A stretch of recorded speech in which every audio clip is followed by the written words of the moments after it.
So cobra படம் முதல் நாள் வசூலோட 2வது நாள் வசூல் அப்படிங்கிறது ரொம்ப ஒரு பெரிய டிஃப்ரென்ஸ் இருக்குது. ஸோ இந்த கோப்ரா படத்தில் வந்து 20 நிமிஷத்தை வந்து ட்ரிம் பண்ணிட்டாங்க. இந்த 20 நிமிஷம் ட்ரிம் பண்ணதுக்கப்புறம் இந்த படத்தை பார்த்தவங்கலாம் எப்படி வந்து ரியாக்ட் பண்ணியிருக்காங்க, எப்படி வந்து முதல் நாள் பார்த்தவங்களோட அந்த ரியாக்ஷனும் 2வது நாள் பார்த்தவங்களோட ரியாக்ஷனும் எப்படி வந்து டிஃப்ரென்ஸாக இருக்குது அப்படிங்கிறத பற்றி டிஸ்கஸ் பண்ணுவோம். அதுக்கடுத்து தான் இந்த படத்தோட ஒவ்வொரு ஸ்டேட் வாரியாக ஓவர்சீஸு ரெஸ்ட் ஆஃப் இந்தியா இந்த கலெக்ஷன்லாம் வந்து ஒவ்வொரு இடத்துல ஒவ்வொரு லாங்குவேஜில் எவ்வளோ கலெக்ட் பண்ணியிருக்கு அப்படிங்கிறத டிஸ்கஸ் பண்ணுவோம்.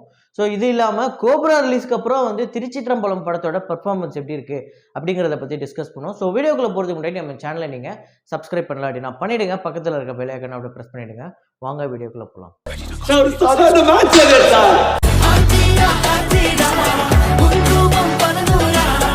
ஸோ கோப்ரா படத்தோட டே 2 கலெக்ஷன் என்ன அப்படின்னு பார்த்தீங்கன்னா, தமிழ்நாட்டில் வந்து 6.7 கோடி வந்து கலெக்ட் பண்ணியிருக்கு.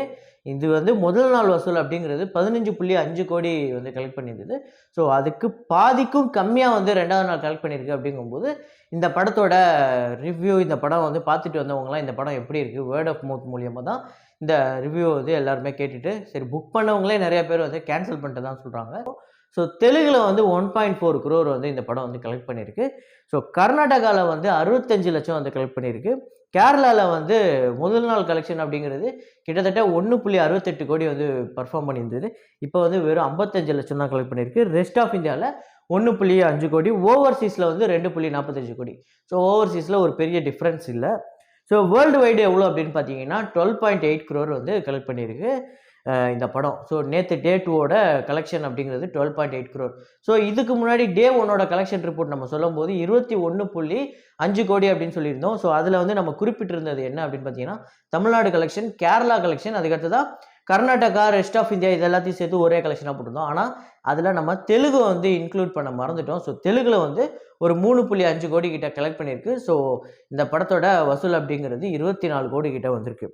ஸோ இந்த படத்தோட மொத்த கலெக்ஷன் எவ்வளோ அப்படின்னு பார்த்தீங்கன்னா, வேர்ல்டு வைடு வந்து இது வரையும் 2 நாளில் 37.3 கோடி வந்து கலெக்ட் பண்ணியிருக்கு. அதாவது முதல் நாள் வந்து 24 கோடி 25 கோடி கிட்ட கலெக்ட் பண்ண படம் அடுத்த நாள் வந்து வெறும் 12-13 கோடி மட்டும் கலெக்ட் பண்ணுது. அப்படின்னா அதில் பாதி வருது. நான் முன்னாடியே சொல்லியிருந்தேன், முதல் நாள் கலெக்ஷன் என்றைக்குமே முக்கியம் கிடையாது, 2வது நாள் 3வது நாள் கலெக்ஷன் எப்படி வருது அப்படிங்கிறது தான் அந்த படத்தோட வெற்றி அப்படிங்கிறது. ஸோ இந்த படம் புதன்கிழமை ரிலீஸ் ஆனதுனால வியாழக்கிழமை வந்து ஒரு வீக் டேஸாகவும் வெள்ளிக்கிழமை வந்து ஒரு வீக் டேஸாகவும் இருக்கிறதுனால கண்டிப்பாக வந்து இந்த படத்துக்கு வந்து இந்த நாளில் வந்து கம்மியாக தான் வரதுக்கு வாய்ப்பு இருக்குது.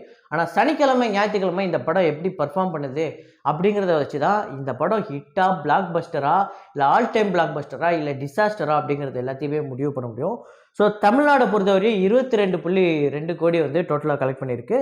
ஸோ தெலுங்கில் வந்து 4.9 கோடி வந்து கலெக்ட் பண்ணியிருக்கு. கேரளாவில் வந்து 2.5 கோடி வந்து கலெக்ட் பண்ணியிருக்கு. ஸோ கர்நாடகாவில் வந்து 2.65 கோடி கலெக்ட் பண்ணியிருக்கு.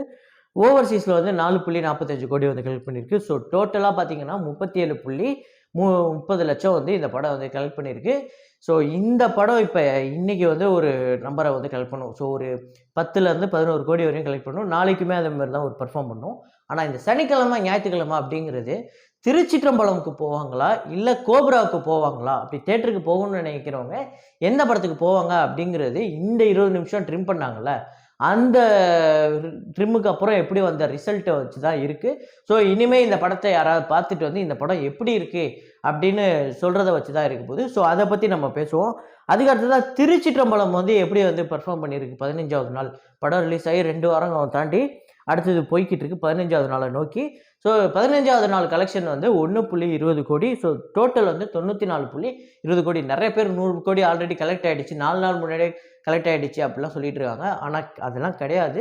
இந்த 94 கோடி 90 மேபி இதில் ஒரு 10 லட்சம் 20 லட்சம் மேபி 1 கோடி கூட டிஃபர் ஆகலாம். ஆனால் அதுக்குன்னு 6 கோடி இதிலேருந்து டிஃபர் ஆக வாய்ப்பு இல்லை. ஏன்னா நான் இது எல்லாத்தையுமே ரொம்ப ரிசர்ச் பண்ணி தான் எடுத்து ஒரு அப்டேட்டாக கொடுத்துக்கிட்டு இருக்கேன். ஸோ இது வந்து ரொம்ப ஜென்யூனான அப்டேட்.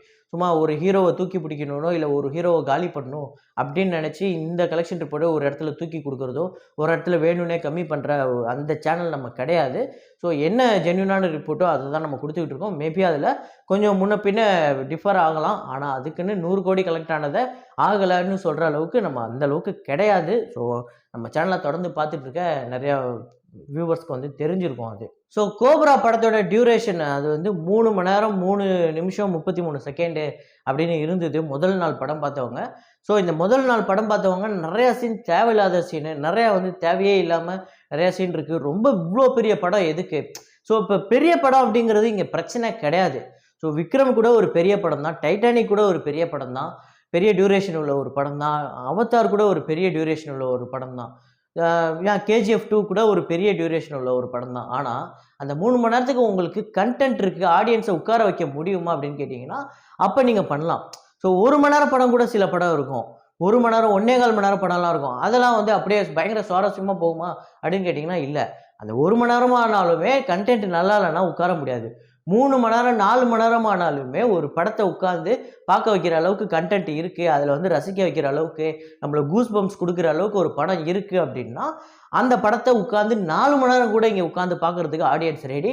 ஆனால் உட்கார வைக்கிற அளவுக்கு இந்த கோப்ராவில் கண்டென்ட் இருக்குது அப்படின்னு கேட்டிங்கன்னா இல்லை அப்படிங்கிறது தான் உண்மை. ஸோ ஃபர்ஸ்ட் ஆஃப் எந்த அளவுக்கு வந்து ஒரு சுவாரஸ்யமாக கொண்டு போய் இன்டர்வலில் ஒரு பயங்கரமான ட்விஸ்டோட முடித்தாங்களோ அதுக்கு அப்படியே ஏர்மாறாக 2வது ஆஃப் இருக்கும்போது, செகண்ட் ஆஃப் இருக்கும்போது, 2வது பாதி இருக்கும்போது ரொம்ப கன்ஃபியூஷன் ஆகிட்டாங்க.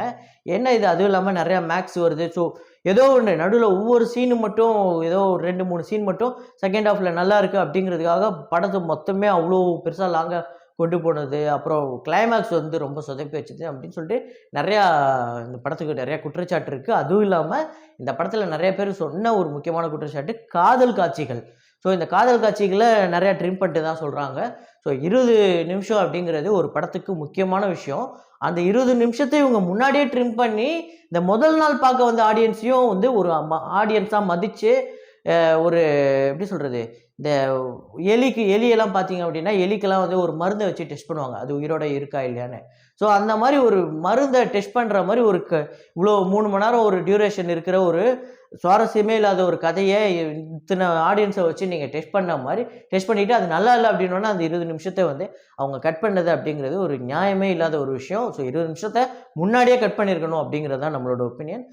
ஸோ நிறைய பேர் சொன்னாங்க, என்ன சொன்னாங்கன்னா செகண்ட் ஹாஃப் வந்து ரொம்ப லேக் ஆகுது, ரொம்ப இதுவாக போகுது அப்படின்னு. ஸோ ஃபஸ்ட் ஹாஃப்காக நீங்கள் படம் பார்க்கலாம் அப்படின்னு, அதுக்காக ஃபஸ்ட் ஹாஃப் மட்டும் போய் தேட்டரில் உட்காந்துட்டு என்ட்ரோல் முடிஞ்சோன்னா வீட்டுக்கு வர முடியும். ஸோ ஃபுல் படத்துக்கு தான் நம்ம காசு கொடுக்குறோம், ஃபுல் படம் தானே பார்க்க முடியும் அப்படின்னா ஃபுல் படத்துக்கும் நீங்கள் கண்டென்ட் கொடுத்தாகணும், கண்டென்ட் வந்து சுவாரஸ்யப்படுத்தி ஆகணும் அப்படிங்கிறது ஒன்று இருக்குது. ஸோ அதே மாதிரியே புரிய வைக்கிறது முக்கியமாக ஒரு டைரக்டரோட கடமை. ஸோ நிறைய இடத்துல புரியலை அப்படின்னா அதுக்கு வந்து அந்த ஆடியன்ஸ் முட்டாளர் கிடையாது, அந்த டைரக்டரு புரிய வைக்கிற ஒரு இடத்துல அவர் இல்லை அப்படிங்கிறது தான் அதுக்கான உண்மை. ஸோ இதுவுமே நிறையா நம்ம ஆங்கில திரைப்படங்கள்லாம் பார்க்கும்போது சில படம் இன்ட்ரெஸ்டில்லர் அப்படிங்கிற படம்லாம் புரியாது. ஸோ அந்த படமே அவங்க அப்படி தான் எடுத்திருப்பாங்க. ஸோ அந்த மாதிரி ரொம்ப அந்த அறிவு தெரிஞ்சவங்க தான் அந்த மாதிரி அந்த சயின்ஸு அந்த மாதிரி சில விஷயங்கள்லாம் புரிஞ்சவங்க தான் அந்த படத்தை, அறிவியல்லாம் தெரிஞ்சவங்க தான் அந்த படத்தை போய் பார்ப்பாங்க. ஆனால் கோப்ராவையும் நாங்கள் அப்படி தான் இந்த மாதிரி கணக்கு தெரிஞ்சவங்க, மேக்ஸ் தெரிஞ்சவங்க தான் போய் பார்க்கணும், நீங்கள் வந்து ரொம்ப அறிவாக இருந்தால் தான் இந்த படத்தை உங்களுக்கு புரியும் அப்படின்னு சொல்கிறதுலாம் வந்து நியாயம் இல்லை.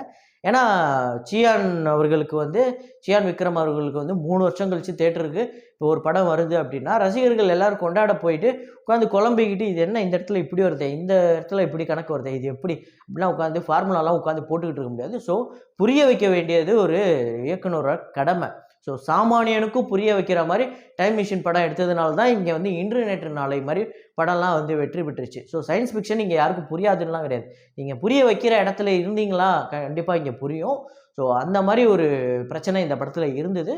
ஸோ எல்லாத்தையும் தாண்டி இந்த படம் வந்து இந்த 20 நிமிஷத்தை தாண்டி இந்த 20 நிமிஷத்தை ட்ரிம் பண்ணதுனால இந்த படம் ஓரளவுக்கு முன்னை விட இந்த படம் இப்போ சுவாரஸ்யமாக இருக்குது அப்படின்னு சில ரசிகர்களால் சொல்லப்படுது. ஸோ இதுக்கப்புறம் இந்த 20 நிமிஷத்தை நிறையா பேர் எடுத்ததுக்கப்புறம் தேட்டரில் போய் பார்த்துருந்தாங்க அப்படின்னா மேபி அது ஓரளவுக்கு சுவாரஸ்யமாக இருக்குது அப்படின்னா இந்த படம் வந்து ஒரு மிகப்பெரிய வெற்றி அடைய வாய்ப்பு இருக்குது. ஸோ நீங்கள் ஒரு வேளை 20 நிமிஷம் ட்ரிம் பண்ணதுக்கப்புறம் தேட்டருக்கு போய் படம் பார்த்து அது எப்படி இருந்தது அப்படிங்கிறத கமெண்ட்டில் போடுங்க. ஸோ இதே மாதிரி ஒரு வீடியோவில் மீண்டும் நான் உங்களை சந்திக்கிறேன். Signing off Rahman.